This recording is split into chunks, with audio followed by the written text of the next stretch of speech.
Bonjour mesdames. Bonjour mesdames.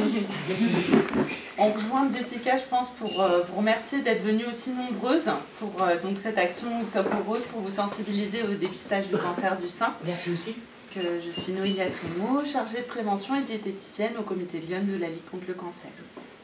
Et moi je suis Anaïs Bournigal et je suis la coordinatrice du comité de Lyon de la Ligue contre le cancer.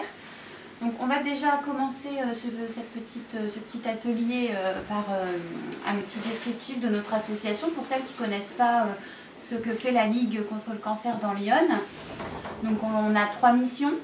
La première mission, c'est le financement de la recherche. La Ligue a existé au départ avec le financement de la recherche. Donc on continue, nous, le comité, à financer grâce aux donateurs de Lyon.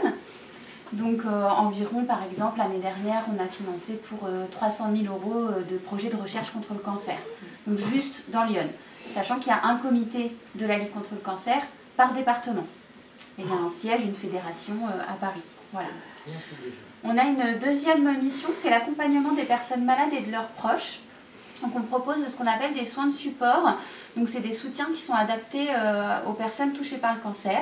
Donc ça peut être du soutien psychologique, des consultations diététiques avec ma collègue, de la socio-esthéticienne, des activités collectives comme de l'art-thérapie, des groupes de convivialité. Il y a aussi de l'activité physique adaptée, pilates, marche nordique, etc. Donc tout ça, on le propose gratuitement aux personnes touchées par le cancer. Il y a certains soins de support qui sont ouverts aux proches. Effectivement, nous ne sommes pas encore présents sur Avallon physiquement. C'est notre futur projet, là, très bientôt. C'est en cours, parce qu'on a ouvert il y a quelques années, maintenant 4 ans à peu près, un espace Ligue à Sens. Avant, il n'y avait rien aussi sur Sens, donc on a développé sur le Sénonais, et notre futur projet, c'est de développer sur la Vallonnée. Parce qu'on est quand même de plus en plus présent pour des projets de prévention, comme aujourd'hui par exemple. On a de plus en plus de contacts avec les partenaires sur la Vallonnée, la ville, etc. Donc voilà, là c'est le moment aussi de lancer ce projet-là, donc ne vous inquiétez pas, ça va exister très bientôt. Et on a aussi un dispositif d'aide financière. C'est pour tous les malades de Lyon, c'est une commission sociale par mois. C'est un dossier qui doit être rempli par une assistante sociale extérieure, donc du conseil départemental, des mairies, enfin peu importe, ou de l'établissement de soins. Et ce dossier est étudié donc, en commission sociale une fois par mois. Ça peut être de l'aide pour un loyer impayé, une facture d'énergie, électricité, gaz, de l'eau, etc.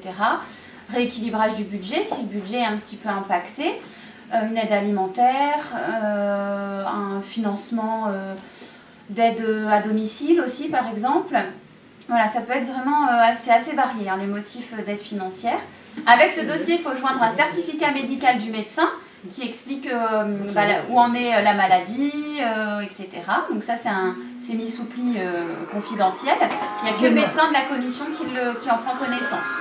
Il faut savoir aussi, parce qu'on n'est pas présent physiquement sur Avallon, mais il y a la possibilité de mettre en place des choses, comme par exemple les consultations diététiques. Ma collègue peut recevoir une fois au CER, après quelques entretiens par téléphone. Par téléphone, même avec la psychologue, voilà. C'est quelque chose qui peut se faire.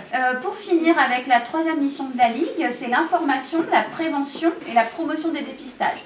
Donc l'information et la prévention, c'est une action par exemple comme aujourd'hui, ou comme on a pu faire au Festi Santé à Avallon le samedi, ou Festi Santé des collégiens aussi qu'on fait à Avallon.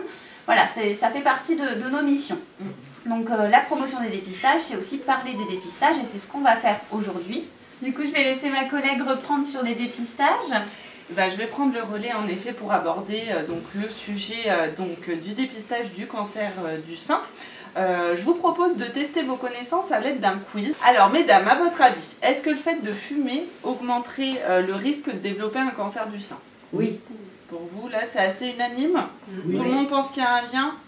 Alors une question sur le dépistage. À votre avis, le cancer du sein se manifeste par une douleur au niveau de la poitrine. Vrai ou faux? Vrai. Non.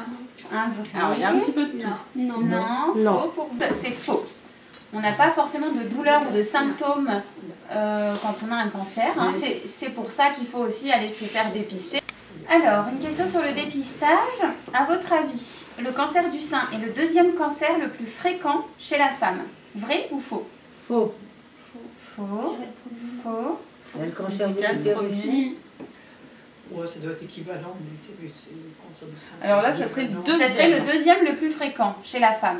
Le cancer du sein. Vrai ou faux? Jessica, Oui, ça oui, serait c'est le vrai, premier. c'est vrai, c'est vrai. Moi, Vrai, c'est finalement, faux. ça serait le deuxième. C'est Oui, faux. oui, Le plus oui, fréquent. Faux. C'est le premier Faux. plus fréquent. Le cancer du sein se guérit mieux, on en meurt de moins en moins. Oui, Vrai oui. ou faux? Ah oui, carrément. La réponse, c'est vrai. Ah, Effectivement, on en meurt de moins en moins. Hein, les cancers du sein sont quand même de mieux en mieux pris en charge et soignés, grâce à la recherche, hein, bien évidemment. Mais pas que, grâce aussi au dépistage. Ouais. On le sait, le fait d'être quand même assez régulière sur ces dépistages, donc c'est-à-dire tous les 2 ans entre 50 et 74 ans, et de se faire dépister de façon individuelle, on va dire, en amont et après ces âges, avec soit son médecin traitant, soit une sage-femme, soit son gynécologue, on le sait que ça permet, si jamais vous développez un cancer du sein, de le détecter de façon précoce, c'est-à-dire très tôt. Là, toujours face au miroir, on met la main sur la hanche et on prend la main du côté inverse où on va palper. Voyez ? Vous êtes face au miroir, vous imaginez que vous coupez en 4 au niveau du cadran et en fait vous allez effectuer donc des mouvements circulaires avec vos 3 doigts. D'accord ? Et en fait, simplement, vous allez partir de l'extérieur de la poitrine et donc du coup observer. Ok ? Et vous allez réaliser donc ces gestes en passant donc au niveau de la poitrine, mais pas que. Donc ce qu'on vous propose, c'est dans un premier temps de faire l'examen visuel. D'accord, vous pourrez vous rapprocher si vous voulez. Donc pour voir s'il n'y a pas une anomalie. Déjà observez sur ce mannequin s'il y a quelque chose visuellement qui vous interpelle. Ouais. De quel type? Type grosseur, type Non, rétractation, type... Grosseur, d'accord. Non, celui-là est plus sorti. Alors Ah. celui-là, au contraire, il est plus rétracté. Ouais. Vous voyez, il est un petit peu déformé. Ah oui. On voit bon, là le téton classique et là le téton un petit peu rétracté. Donc là, on l'a vu, ça peut être un signe. Et l'aspect plus peau d'orange, voyez? Vous voyez un petit peu la différence? Ça, c'est pas forcément normal hein, d'avoir cet effet peau d'orange sur la poitrine. Vous voyez, mesdames? Ouais, maintenant on voit. Là, Vous voyez? ouais, là c'est rugueux. Exactement. Vous voyez la différence? Et encore, là, c'est sur un mannequin, donc c'est une peau très dure, vous le verrez hein, quand vous allez tester la palpation. Mais nous, notre peau, elle est beaucoup plus souple, etc. Donc voilà.